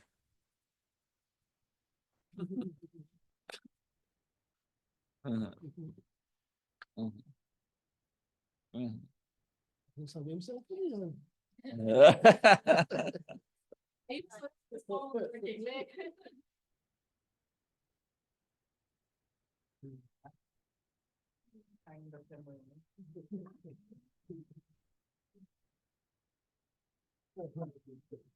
Então, olha, eu acho que todas essas perguntas vão no mesmo sentido, assim, que eu acho que é muito estimulante, é muito renovador, assim, para a psicanálise. É isso, eu gostei muito do que você falou, Lu, uma certa modéstia, né, e devagar. Né? O que a gente faz é clínica, a clínica é uma coisa viva, não é? Um pouco isso que a Sandra também traz, né? A gente corre riscos, adorei que você fala de risco. A gente não tem certeza antecipada, né? A gente tem um certo norte, né? A gente tem uma certa... E fazer clínica tem essa coisa que estava lá nos gregos, estava lá na medicina hipocrática, estava no Aristóteles, a gente estava falando lá da ética a Nicômaco, né? Um capítulo imenso da ética a Nicômaco é a frônesis, né? Como é que você vai... É mundo humano, você tem lá essas coisas kantianas aí, claro, não tinha Kant, né? Mas é mundo humano, né? A gente não há caminho, a gente faz caminho caminhando, né? A gente faz... Então, isso é muito fundamental. Acho que se a gente perde isso, a psicanálise vira uma ideologia, vira uma língua morta. Ela é, antes de tudo, uma ética com uma clínica humana, né? Humana no sentido de que você não tem lá o né? Então, essa questão do o que eu devo fazer, aquilo que eu faço. Acho que você pegou muito bem, não é que a gente não discutiu ética, né? O nosso debate hoje todo foi sobre ética, né? É que nós todos tentamos fazer isso daqui sem usar jargão, sem recorrer às mesmas fórmulas de sempre, né? Eu acho que essa ideia é muito boa. O que eu devo fazer? Aquilo que eu faço, né? Mas isso não quer dizer que eu sou o alfa e o ômega de todas as coisas. Quer dizer que é uma questão humana, né? Tem sempre um analista, que é sempre alguém que não é Deus, não é Lacan, não é, né? É aquele que tem lá, né? Hã? Então, né? Então, né? Falou de suicídios lá. Bom, coitado do Lacan também pegava, aquela coisa. Analista famoso pega os casos pesados também, né? Né? Né? Empurra os pepinos, então. Mas, enfim, né? Então, esse primeiro aspecto. Então, a ética do bem dizer também tem a ver com isso, né? A ética do bem dizer também quer dizer que a gente não tem a última palavra, né? E a gente também tem aquilo que a gente estava falando numa das respostas que eu dei anteriormente, de que a gente nunca escapa dessa dimensão trágica da enunciação, né? De dizer, de fazer. Quer dizer, a gente faz fazendo, a gente diz dizendo, a gente vai se recitando em função disso. Então, acho que essa seria um pouco a minha reação. Eu me lembrei, Cristiano, eu acho que tem a ver com isso, da tua observação também, né? A solução numa análise para um sujeito histórico no mundo. Eu me lembrei da insustentável leveza do ser. Né? O sujeito tinha uma vida montada, o cara era o maior neurocirurgião de Praga, estava tudo certinho. Né? do dia para outro, tudo muda, né? E ele tem que se reconstruir. E o que ele faz? Ele é savoir faire, ele se vira com o que tem ali, né? Bom, e ele se reconstrói a algo que tem a ver com, né, o que ele vai fazer com a incompletude dele. Parece que é uma maneira de pensar essas questões que você trouxe agora. E aí, Léo, essa questão de eficácia ela é muito importante. A gente está agora nesses debates aí que são, para mim, debates bizantinos, essa coisa assim da, né, da eficácia da psicanálise, daquilo que ela pode ser medida, não pode ser medida. Veja, assim, eu sou formação médica, isso aqui na minha estrutura, é claro que tem que ter um pé no chão. Se tem uma coisa que a medicina me deu, é um pé no chão, não é? Não é? E nisso, essa questão que nós estávamos falando, né, que no final das contas, não é? A gente pegava lá na solução da Mrs. Dalloway, né? Bom, tem uma hora que você, né, tanto na psicanálise quanto na medicina, tem algo, né, e quando você mais vai indo para o Lacan do final, mais a vida tem um valor em si. Né? Tem algo da vida que é vivo, né, e que você defende isso, e você tenta fazer a vida viver. Né? Bom,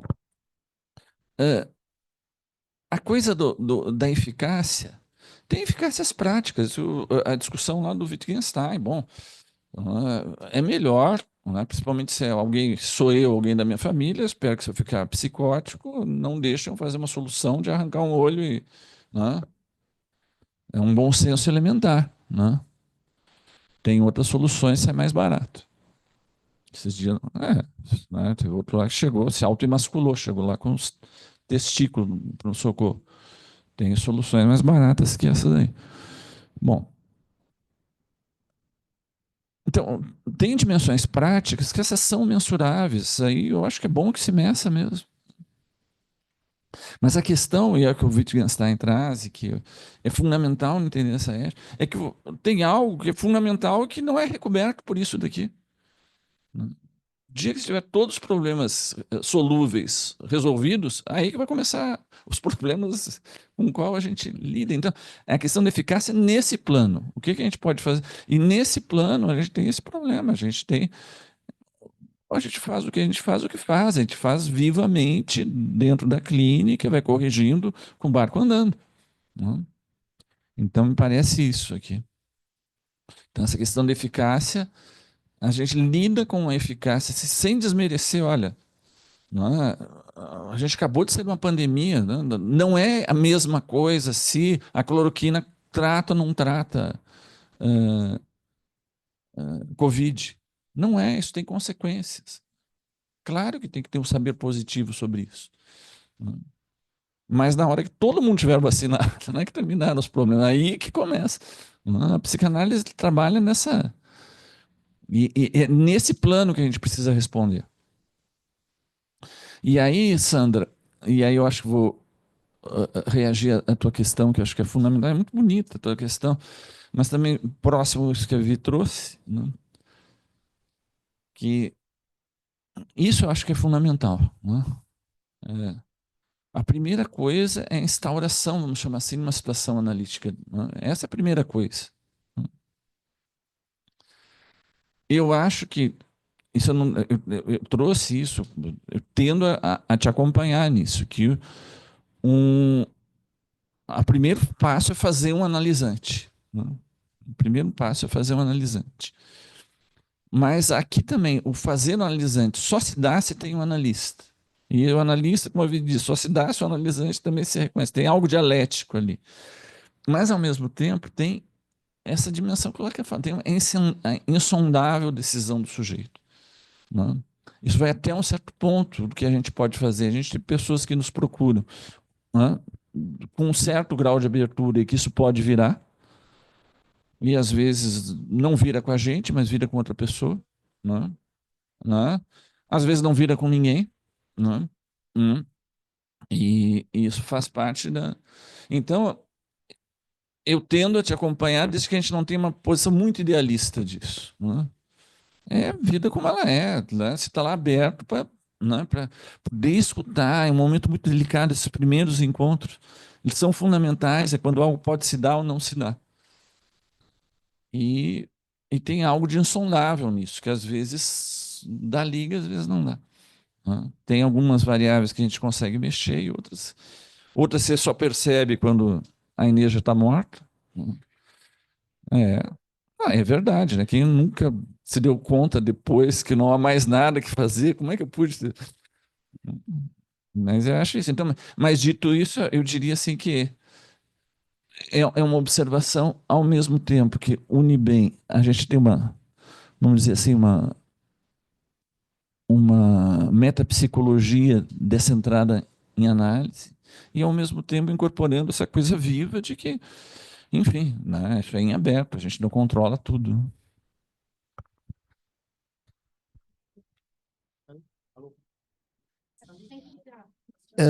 Só um pequeno comentário, Mário, sobre você estava falando da humildade, a Lu falou da modéstia, eu acho que isso realmente é essencial para a gente refletir realmente sobre ética e não transformar a ética da psicanálise numa moralidade, né? Axiomas, pautas, enfim, que a gente repete e nem sempre isso afeta, né, o nosso fazer, né? E talvez a gente tenha que pensar essa moralidade, essa eticidade num plano duplo, né? O primeiro é o que a Gláucia lembrou, né? A resistência da matéria. Tem aquela matéria que é aquela, a sua e do analisante. E acho, não sei se você concorda comigo, que a gente tem, quase que metodologicamente, uma aspiração assim, que se não está andando, falta análise, mais supervisão, mais estudo teórico. Se não está dando certo, é porque você não fez certo. E a gente entra num certo senso comum disso, de que o psicológico a gente muda, é plástico, a gente vai e volta. As pessoas não acreditam que existe coisa ruim, né? Existe doença séria, e não é a psicose. Né? Existem posições subjetivas que você diz assim, me demito, que essa aqui não vai dar. Né? Não dá para mim, pode ser que dá para outro, mas a gente é raro, né? Ter esse nível, enfim, talvez a experiência traga um pouco disso e tal. Mas a gente tem um segundo nível em que a gente pode cultivar essa, que foi a pergunta aqui, né? Do Edu, quando é que você sabe que você passou do ponto, né? Quando o cobre da sugestão, ele dominou completamente o ouro da interpretação, né? Mas, às vezes porque o supervisor falou, às vezes porque você se dá conta, às vezes porque o caso te mostra. Mas eu acho que essa talvez seja uma das funções mais importantes das escolas de psicanálise. Ou seja, da gente se criar uma situação em que outros vão te dizer que você está enlouquecendo, né? Que você está passando o limite, e não vão te dizer isso sacando a lei maior, dizer eu sou um psicanalista, você não é, isso sim, aquele não. Quer dizer, não vão inventar uma eticidade em que nós vamos nos dizendo, quer dizer, tem muito cobre aí, vira para cá, e com um jeito, né? Com polidez, com educação, com carinho, mas é uma comunidade de confiança que você precisa para, vamos dizer assim, deliberadamente escolher se limitar. Né? Acho que esse é um grande desafio, porque, em geral, as escolas não pensam que essa é a função mais importante, e quando não pensam, aquilo vira uma paranoia superegóica de alguém que sabe, o outro não sabe, e etc. Né? Vai que dá. É isso aí. Minha resposta vai ser só as palmas. Mas parece que isso é num bom senso que nós perdemos. Né? Como é que você pode ter uma escola que você não tem confiança, você fica com medo do que você vai falar, porque... Né? Isso é algo a instituir, reinstituir, mas enfim. Eu só queria dizer uma última coisa, né, do Léo, quando você lembrou lá dessa situação trágica, né, no meu último plantão, chegam 7 pessoas em parada cardíaca simultaneamente. Né? E só tinha eu. E aí o que eu devo fazer? O que eu faço? Tem 7, eu olho para um tem chance. Se eu ficar pensando muito, né, eu perco o tempo lógico, né? Tem um momento de concluir. É esse daqui, acabou. E depois eu vou ver. Bom, depois se revelou que foi uma mancada total, o outro teria mais chance. Bom, mas o que a gente faz? A gente faz em ato.